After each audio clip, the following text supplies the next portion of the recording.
social life, then it will always be the story of my social life. But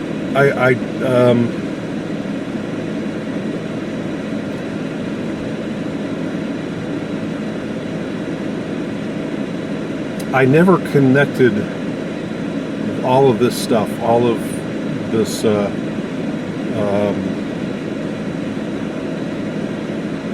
this difficulty that I had socially, or it was more often the difficulty that people had with me socially. I mean, granted, there were types of behavior that I couldn't stand, that I can't stand. I can't stand when somebody tries to engage with me and they don't really have an interest in me. I mean, I not only I can't stand that when it's with me, but I also can't stand it when I hear somebody talking to somebody else, and like when somebody's asked a question and they're not really interested in the answer, or that it's just some really overly broad question, question that you could answer. I hate vague questions from strangers.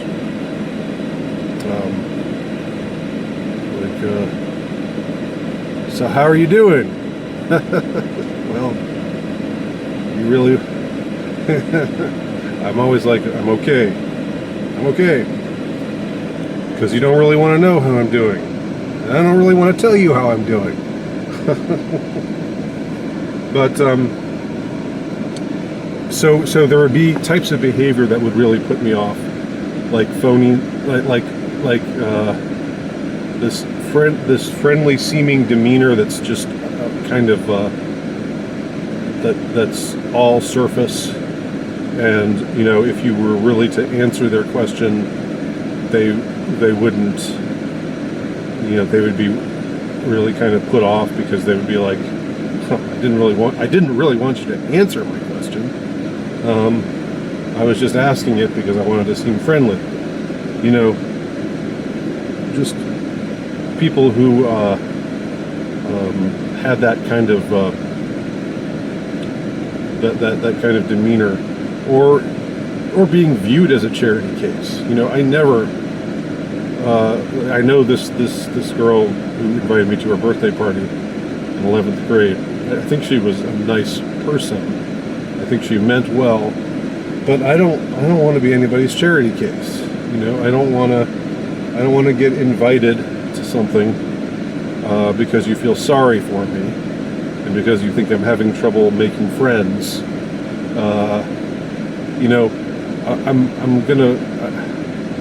I've always made friends when I want with those with people who I found to be not worthy of friendship.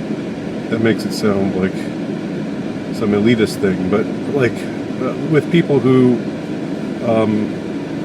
I felt I could resonate with, and whom I felt could resonate with me, that I felt comfortable around, and that I didn't feel like they were trying to fix me. When you try to fix somebody, that's really, people get on you for seeming judgmental, but when people are trying to fix you, or people see you as a project, that is judgment. That is displaying judgmentalism, because that's saying, oh, this poor thing, look at him. He's just, we got to do something to help him out.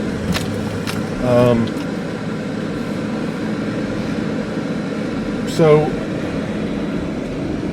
I don't know, I always saw through that.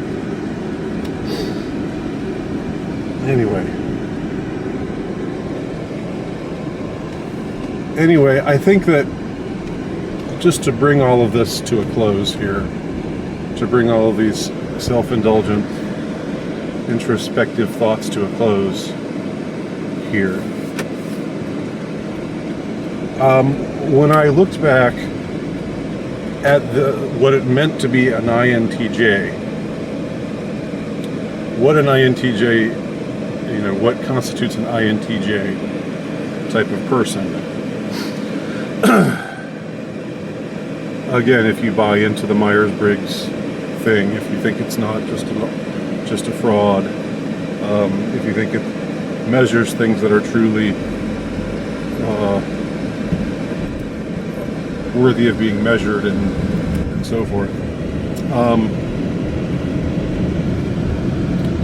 When I looked at the kind of things that are said about INTJs, I realized, first of all, apparently, I don't know whether this is true or not, but it's what I've heard from several different sources. So I'll just repeat it here with the caveat, not to take this as gospel truth, but apparently the INTJ personality type is the rarest type of person.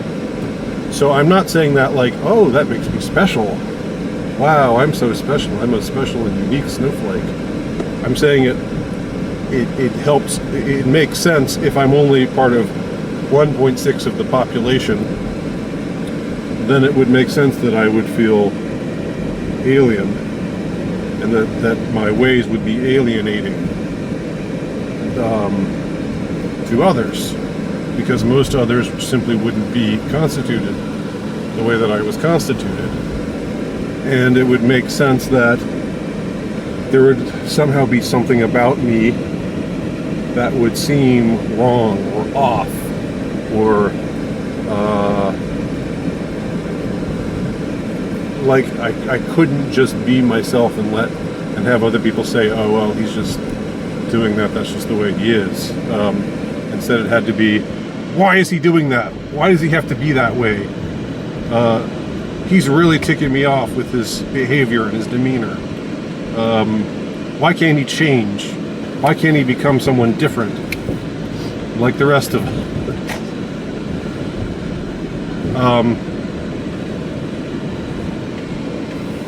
So, in a way, it already made sense that that my personality type would click with that of others who had that same personality type, who felt very alone in a crowd. A lot of the time, and who felt misunderstood a lot of the time. And then I started reading things about what the INTJs tend to do, and one of the things they taught is, doing like I think there is an antisocial aspect to my personality in the sense that if I see somebody in a public setting, and I know that if I had to, if I have to greet him or her, then it will be an awkward conversation, and one that would be best avoided. And I can just duck away without that awkward conversation happening. I will do it. I will do it without even giving it a second thought. And so there was one INTJ meme where they have somebody walking down the street and he sees somebody he knows coming towards him, and then his trajectory is immediately to cross the street. So he doesn't have to have an awkward meet and greet with this person. And these aren't necessarily people who you hate. They probably aren't hateful people. They're just, you just want to avoid those kinds of social settings, those kinds of contrived and awkward social settings. Now, I find that when I'm in a milieu where a certain type of interaction is expected, I'm pretty good at conversation. Like, if I'm just talking to somebody, I'm pretty good at talking to one person, and I'm pretty good at just asking questions that aren't too personal, that indicate interest, in a casual sort of way. I had a friend who once told me that I could be a late night talk show host. I could be somebody who brings on a guest and then has a conversation with them, and have the conversation go well. So in those certain types of social situations, I do a pretty good job, but just where it's like awkward small talk and just I don't know, when I find those are things I do like to avoid. So there is an antisocial aspect to it, no doubt. But the more I read about these INTJs and how they were seen by others, and how, it came to be like, is this what has been my experience all along? Is this the secret? Is this the key to understanding why people have responded to me the way that they have responded to me? Is this the secret to understanding my general social, what people would see as absence of social graces, right? But I don't see it that way. I've never seen it that way myself. But I'm not like, hey everybody, let's do things. Hey everybody, be my friend. Hey, hi, you're one person I want to say hi to. Hi, somebody else I want to say hi to. And like this whole, let's get Andy. Poor Andy, he's in his shell. Let's get Andy out of his shell. Well, you know what? Turtles have shells for a reason. The shells serve a purpose. And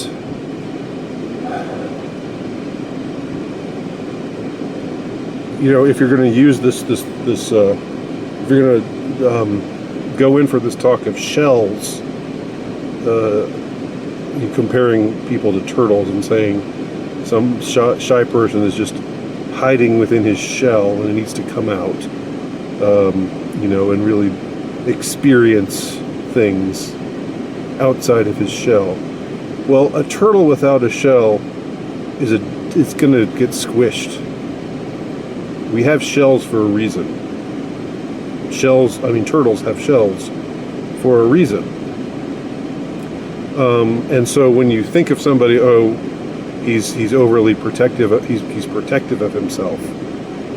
He's got these barriers up. Well, we have skin, right? The skin serves a purpose. If we just peeled away our skin, we would bleed to death.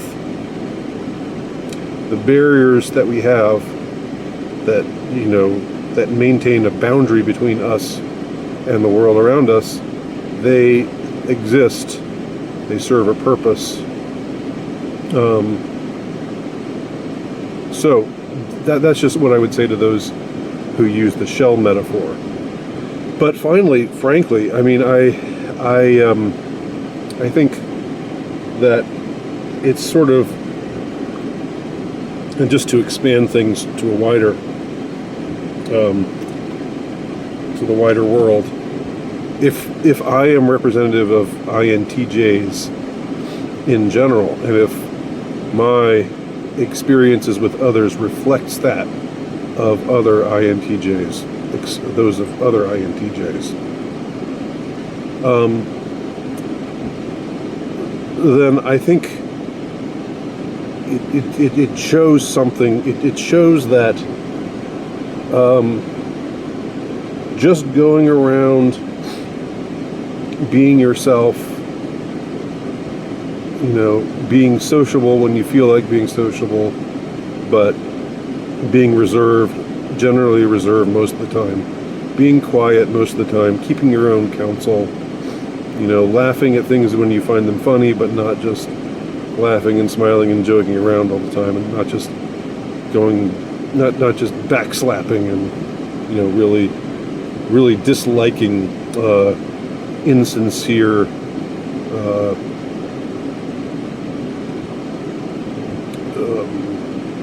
insincere methods of attempted communication, and really disliking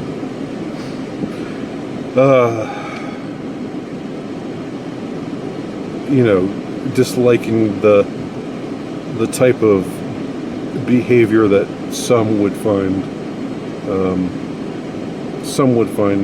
friendly, some would find amusing, or like the certain type of the class clown sort of person, or the kind of person who's just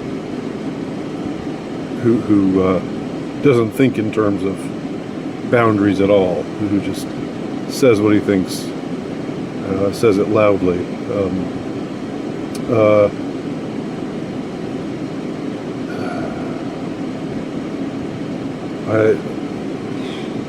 I lost my train of thought here. Sorry, I think I maybe have.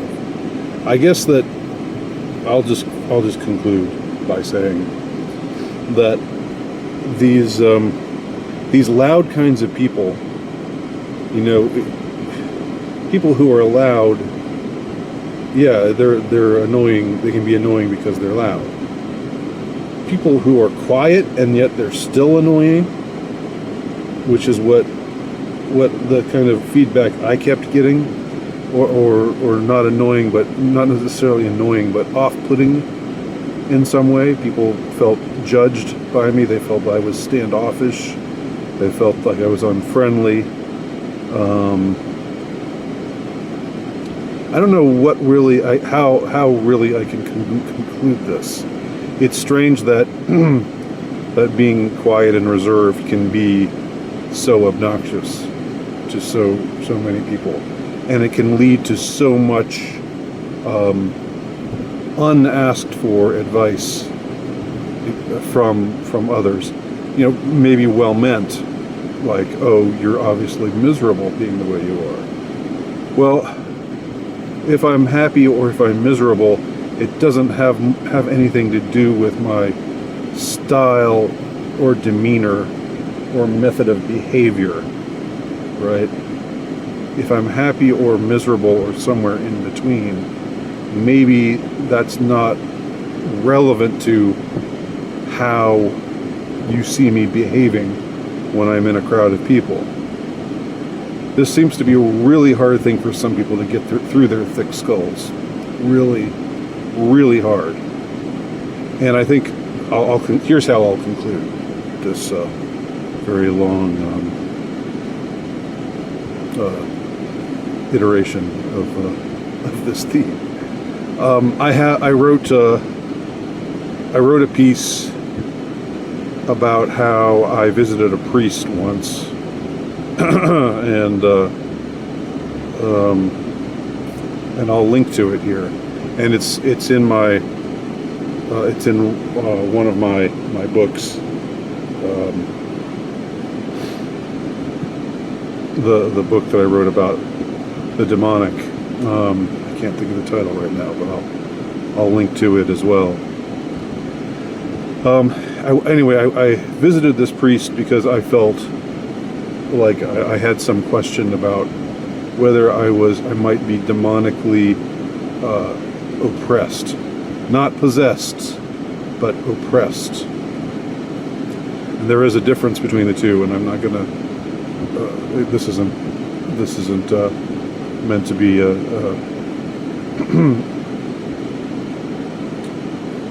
this isn't meant to be me going on about theological terms and concepts and so forth.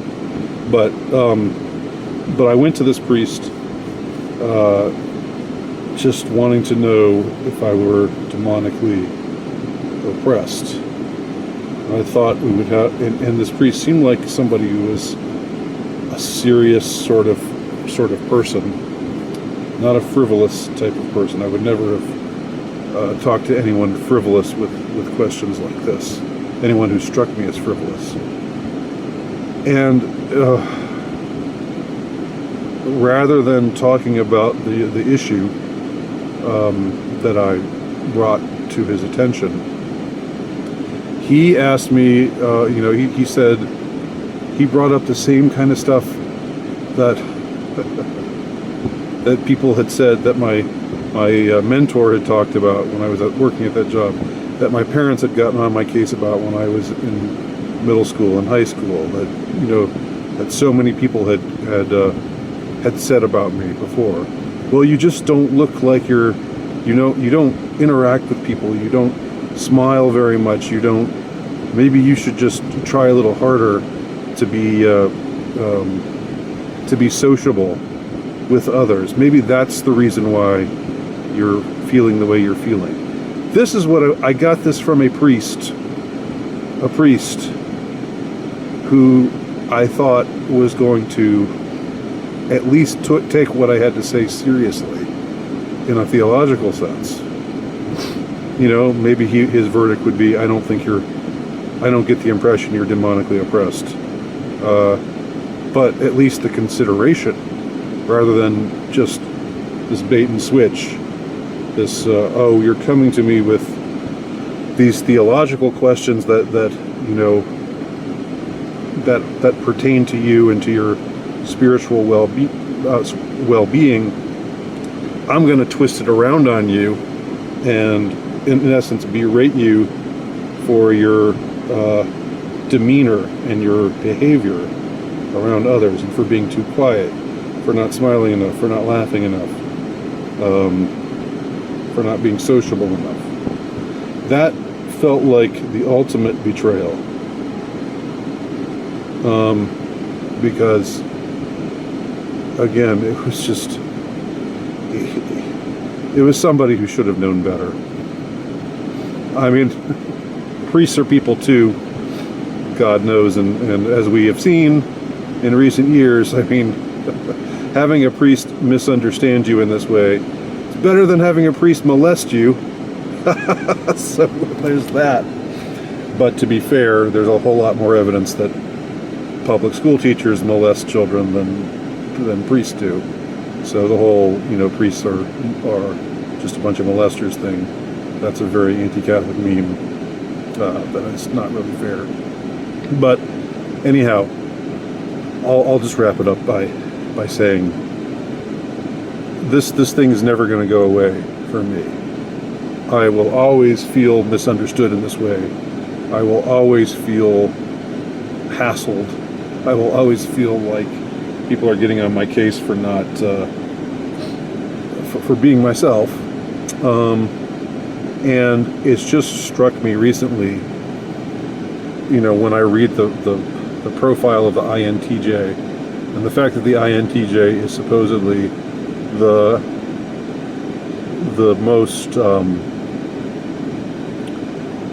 the rarest personality type. So it would make sense that people would just not know how to respond to him, but it still doesn't make sense that they would find him so